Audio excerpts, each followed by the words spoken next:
نحمده ونصلي ونسلم على رسوله النبي الكريم وعلى آله وصحبه اجمعین۔ قربانی کا جو ہمارا جانور ہے، اس جانور کے ذبیحہ کے حلال ہونے کے لیے 3 بنیادی شرائط ہیں۔ کوئی بھی جانور حلال جانوروں میں سے جو ہم ذبح کرتے ہیں، اس کے ذبیحہ کے ٹھیک ہونے کے لیے، اس کے گوشت کے حلال ہونے کے لیے، ذبیحہ کے درست ہونے کے لیے 3 بنیادی شرائط ہیں۔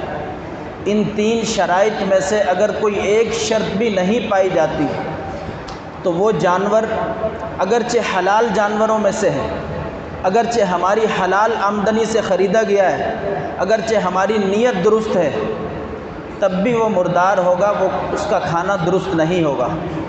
سب سے پہلی شرط یہ ہے کہ اس کو ذبح کرنے والا ذابح مسلمان ہو۔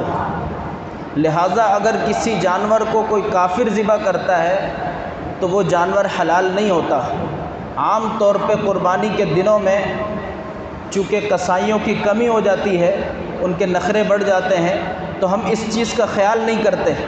ہمارے معاشرے میں، ہمارے شہر میں، ہماری گلیوں میں ایسے لوگ رہتے ہیں جو قادیانی ہوتے ہیں، لیکن ان کا ہمیں پتہ نہیں ہوتا، یا روافظ ہوتے ہیں، ان کا پتہ نہیں ہوتا کہ ان کے عقیدے کے اندر اپنے ایمان کو چھپانا بھی ہے، اور اس منافقت کو وہ تقیہ کا نام دیتے ہیں اور اس کو بھی ایمان کا حصہ سمجھتے ہیں، اور ہم ان کو اپنا مسلمان بھائی کہہ رہے ہوتے ہیں۔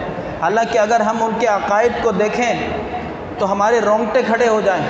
دور دور تک ان کا اسلام سے، ایمان سے کوئی واسطہ نہیں، کیونکہ ان کے بنیادی عقائد میں سے یہ ہے کہ قرآن کریم معاذ اللہ تحریف شدہ ہے۔ قرآن کریم کی زیر اور زبر کے بارے میں کوئی شخص شک کا اظہار کرتا ہے تو وہ دائرہ اسلام سے خارج ہو جاتا ہے۔ جو پوری کتاب کو بدلی ہوئی کتاب کہے وہ کیسے مسلمان ہو سکتا ہے؟ اسی طریقے سے ام المؤمنین حضرت عائشہ صدیقہ رضی اللہ تعالی عنہ پر تہمت لگاتے ہیں، حالانکہ ام المؤمنین حضرت عائشہ صدیقہ رضی اللہ تعالی عنہ کی صفائی قرآن کریم کی متعدد آیات کے اندر موجود ہے۔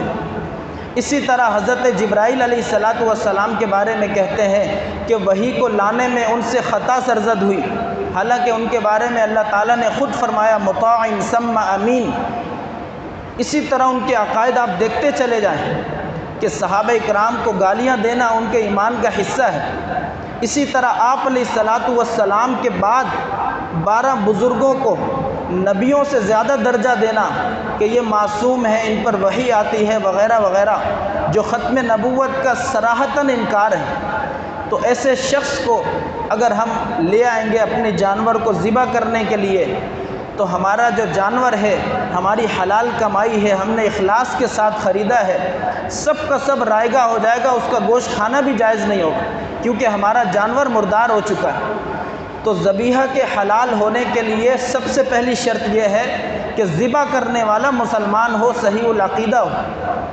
اسی لیے ہمارے حضرت کے پاس جامعہ اشرف المدارس میں بڑے بڑے تجربہ کار قصائی موجود ہوتے ہیں، اس کے باوجود حضرت کی طرف سے علماء کرام کی باقاعدہ ڈیوٹی ہوتی ہے کہ چھری ان علماء کرام نے پھیرنی ہے، کسی اور نے نہیں پھیرنی۔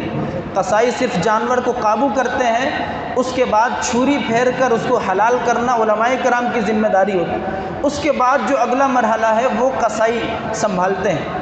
تو خاص طور پہ پہلی شرط یہ ہے کہ قصائی ہمارا صحیح العقیدہ مسلمان ہو۔